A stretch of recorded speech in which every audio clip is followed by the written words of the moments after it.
A condenação de Jesus foi um dos momentos mais marcantes da história, mas até que ponto os sacerdotes Anás e Caifás realmente foram responsáveis por esse desfecho?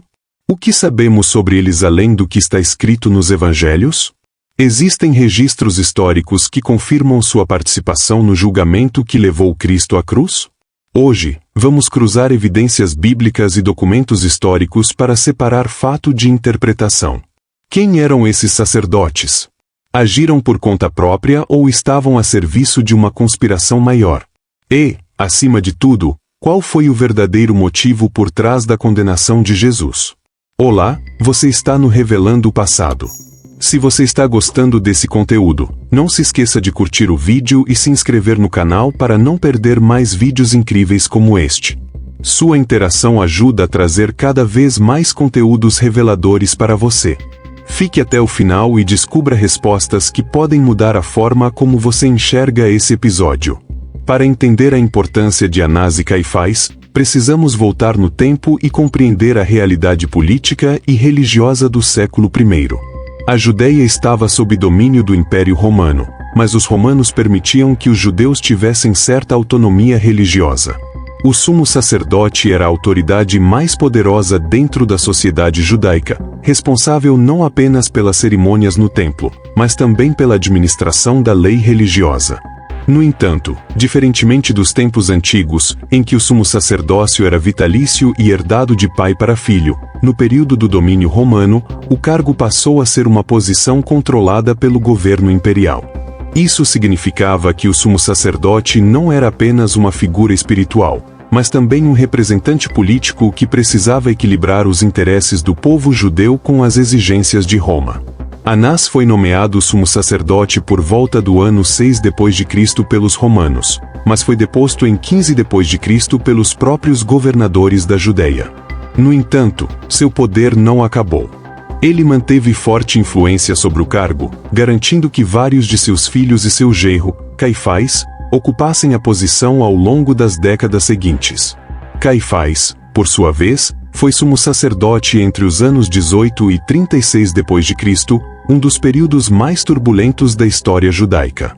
Isso significa que, no momento da prisão de Jesus, era ele quem exercia o poder oficial, mas sob a forte influência de Anás.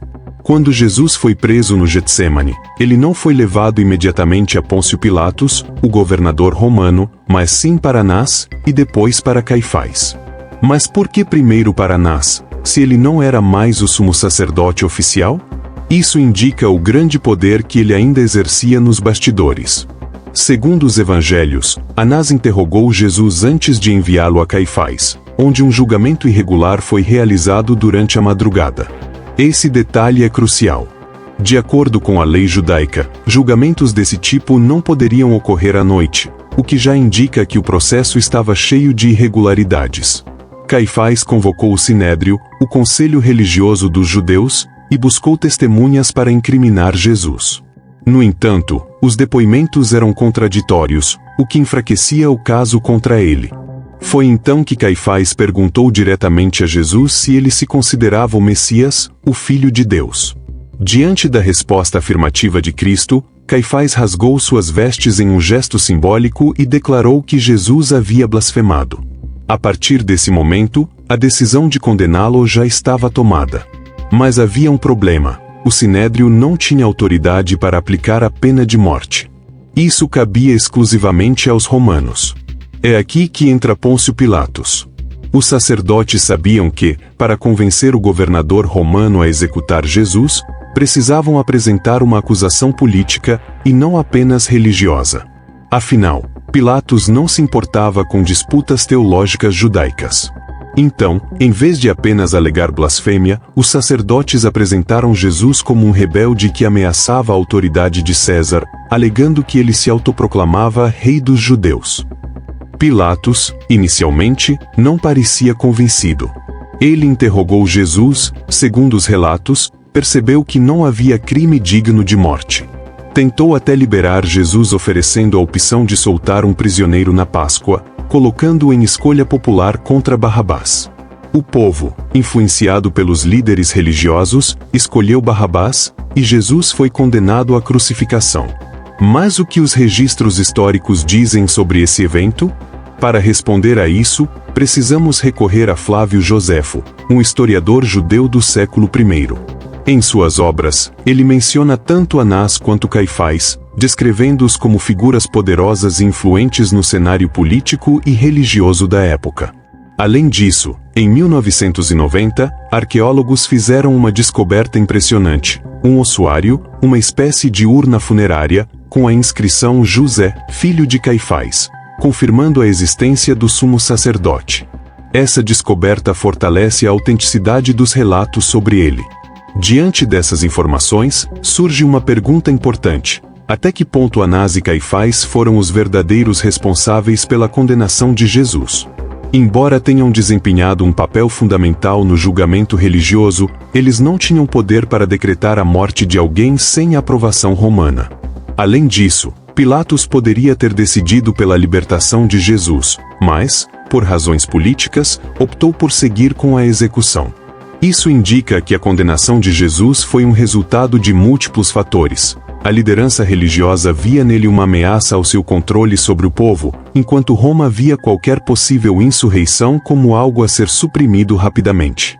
Mas será que Anás e Caifás tinham medo de Jesus apenas por questões políticas? Ou havia também um receio real de que sua mensagem pudesse transformar o povo e enfraquecer a autoridade do sacerdócio? O ensino de Jesus não atacava diretamente o templo, mas promovia um relacionamento direto com Deus, algo que, para os líderes religiosos da época, representava uma ameaça ao sistema que lhes dava poder. Isso explicaria por que os sacerdotes consideraram sua presença tão perigosa e agiram com tanta rapidez para eliminá-lo. Outro ponto que merece atenção é o impacto da crucificação na própria história do judaísmo. Após a morte de Jesus, seus seguidores se espalharam pelo Império Romano, e o cristianismo começou a se fortalecer. A destruição do templo em 70 d.C. fez com que o modelo de culto baseado nos sacrifícios e na autoridade dos sumos sacerdotes deixasse de existir, enquanto a mensagem de Cristo continuava a se expandir. Isso significa que, ironicamente, a decisão de Anás e Caifás não apenas falhou em silenciar Jesus, mas ajudou a pavimentar o caminho para o crescimento do cristianismo.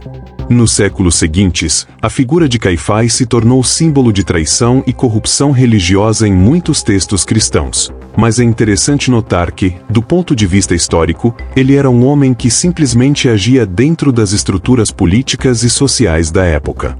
O que teria acontecido se ele tivesse tomado outra decisão? O destino de Jesus já estava selado, ou haveria outra forma de impedir sua morte? E o que aconteceu com Anás e Caifás depois da crucificação de Jesus?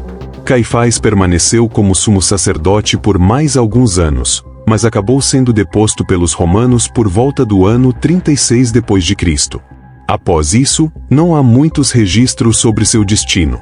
Já Anás continuou exercendo influência através de seus filhos, mas o domínio da família sobre o sacerdócio chegou ao fim com a destruição do Templo de Jerusalém no ano 70 d.C., quando os romanos esmagaram uma revolta judaica e acabaram com o poder dos sacerdotes.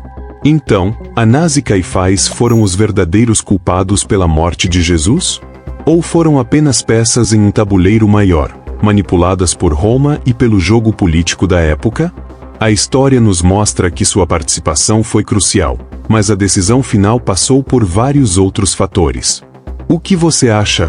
Compartilhe sua opinião nos comentários e continue explorando essa fascinante interseção entre fé e história.